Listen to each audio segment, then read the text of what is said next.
Eh bien bonjour à toutes et à tous, j'espère que vous allez bien, c'est l'éleveur Auvergnat. Donc je vais reprendre les vidéos sur ma chaîne, je vais essayer de tenir minimum une vidéo par semaine. Donc cette chaîne, ça sera pour vous présenter un peu mon élevage de volailles, pour donner des conseils. Je vous présenterai la reproduction un petit peu.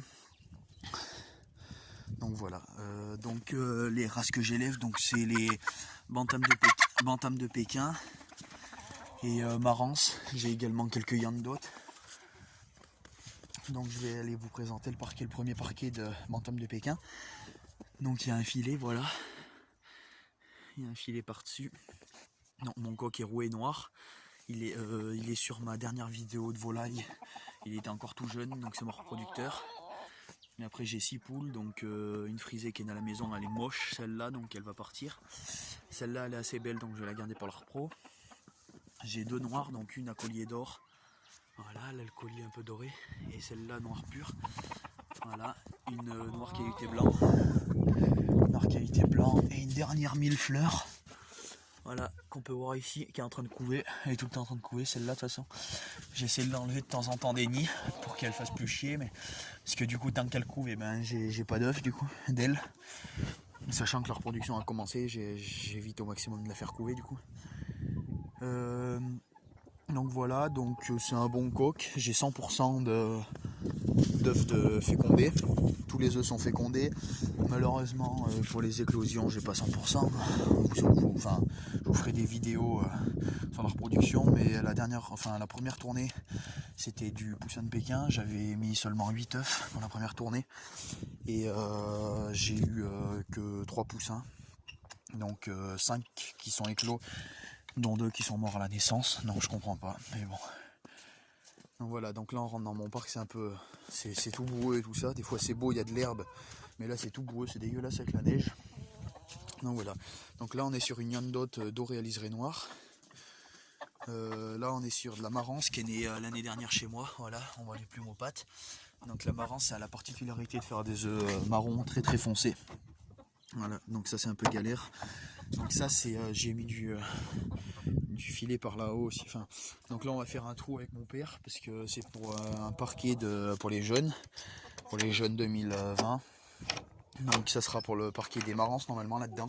Donc voilà, Yandot, tac tac tac. Là on est sur un coq Marance. Donc la race de Marance que j'élève c'est de la Noir à camail cuivré. La plus basique, la plus commune des Marances. Donc voilà mon coq reproducteur.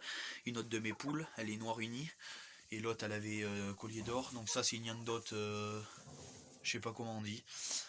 Donc là on a une poule rousse aussi qui va partir. Là-dedans, ça c'est un nid, normalement c'est là-dedans que pondent les Marances, mais là avec la neige et tout ça, elles pondent pas. Donc voilà. Là-dedans, là-bas, il n'y a pas d'œufs non plus. Enfin, avec cette putain de neige là, il n'y a rien, ça donne rien de valeur. Pour l'instant, j'ai pas grand chose à vous présenter, j'ai seulement 5 poussins qui sont nés. J'en ai 17 en couveuse qui arrivent là, qui sont censés naître vendredi, donc je vous ferai une vidéo là-dessus. Je vais vous faire des vidéos dès que ça fera un peu meilleur aussi, parce que là ça fait un peu peine quoi, pour faire des vidéos. J'ai pas trop le courage, mais bon, fallait quand même que j'en fasse pour commencer. Donc que vous dire de plus, je sais pas. Donc dans les poussins qui sont nés, dans les 5 qui sont nés, j'en ai 3 de bantam de Pékin, dont un qui est couleur chocolat, et les 2 autres, un gris perle et un roux un peu, un croisé un peu bizarre. Il y a plusieurs couleurs, mais c'est un Pékin pur. Hein. Et après les 2 autres, c'est du Marance noir à camail cuivré. Donc voilà, donc du coup dans les Marances, moi j'ai un trio. J'aimerais bien faire un parquet, ça serait pas mal de faire 6 poules un coq. Donc déjà les deux ptios qui sont nés en Marance, là c'est 2 poules, donc ça je vais les garder pour leur pro. Donc ça me fera 4 poules un coq, il me restera à trouver 2 poules. Et comme la reproduction n'est pas finie, j'espère que ça va m'en sortir d'autres. Donc voilà, donc je vais vous présenter vite fait le poulailler. Voilà, donc là-haut c'est toutes mes boîtes dès que je vends des œufs. Puisque c'est beaucoup demandé aussi ça. Donc de l'œuf fécondé, ça va de 1,50 pour les Pékins à 2 € pour les Marances, l'œuf. Et sinon après je vends des œufs pour la consommation aussi, c'est 2,50 la douzaine. Donc là on a les pondoirs. Donc il y en a très peu qui pondent là-dedans, il y en a surtout qui pondent où c'est qu'il y a la Yandot là. Et il y en a qui pondent dans celui-là aussi.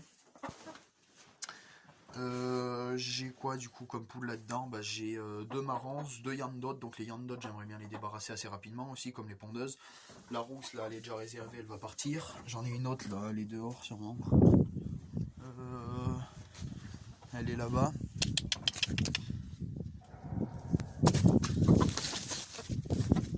Je sais pas où elle est sortie, voilà, donc c'est une simple, hein. C'est une Arco, donc les poules noires qu'on trouve dans les fermes, ça s'appelle la Arco. Donc celle-là aussi je vais la débarrasser parce qu'elle est vieille, elle a déjà entre 2 ans et 2 ans et demi. Donc c'est plus valable, après ça rapporte plus rien. Que vous dire de plus? Donc là-dedans dans ce poulailler, donc voilà le mangeoir. Le mangeoir où c'est que j'ai le blé, donc là il n'y a rien puisque j'y mets pas grand chose dedans. C'est surtout dans ces mangeoires là que j'y mets, donc elles ont tout bouffé déjà, comme on est en plein après-midi. Là-dedans ça c'est une cage où c'est qu'on ouvre par là.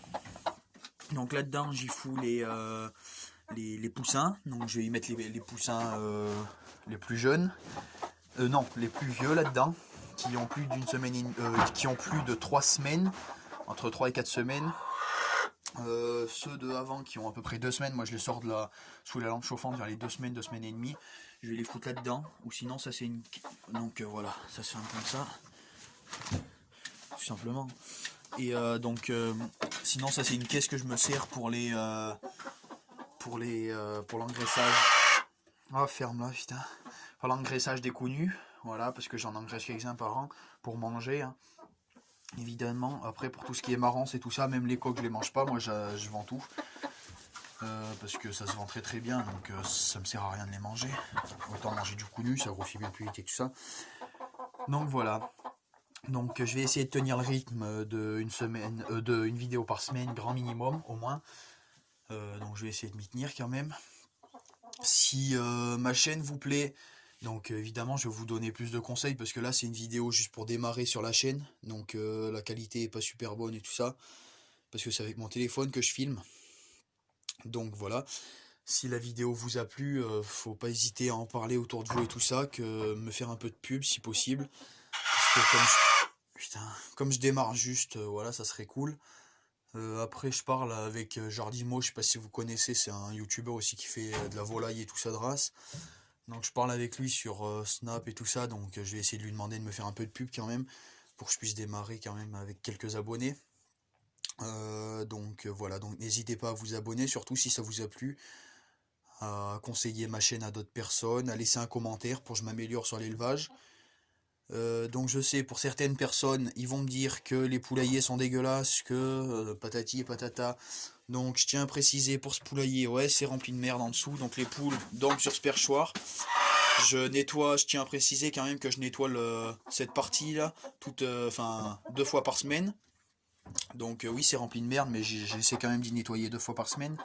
C'est parce qu'elle tombe dessous, donc voilà, voilà.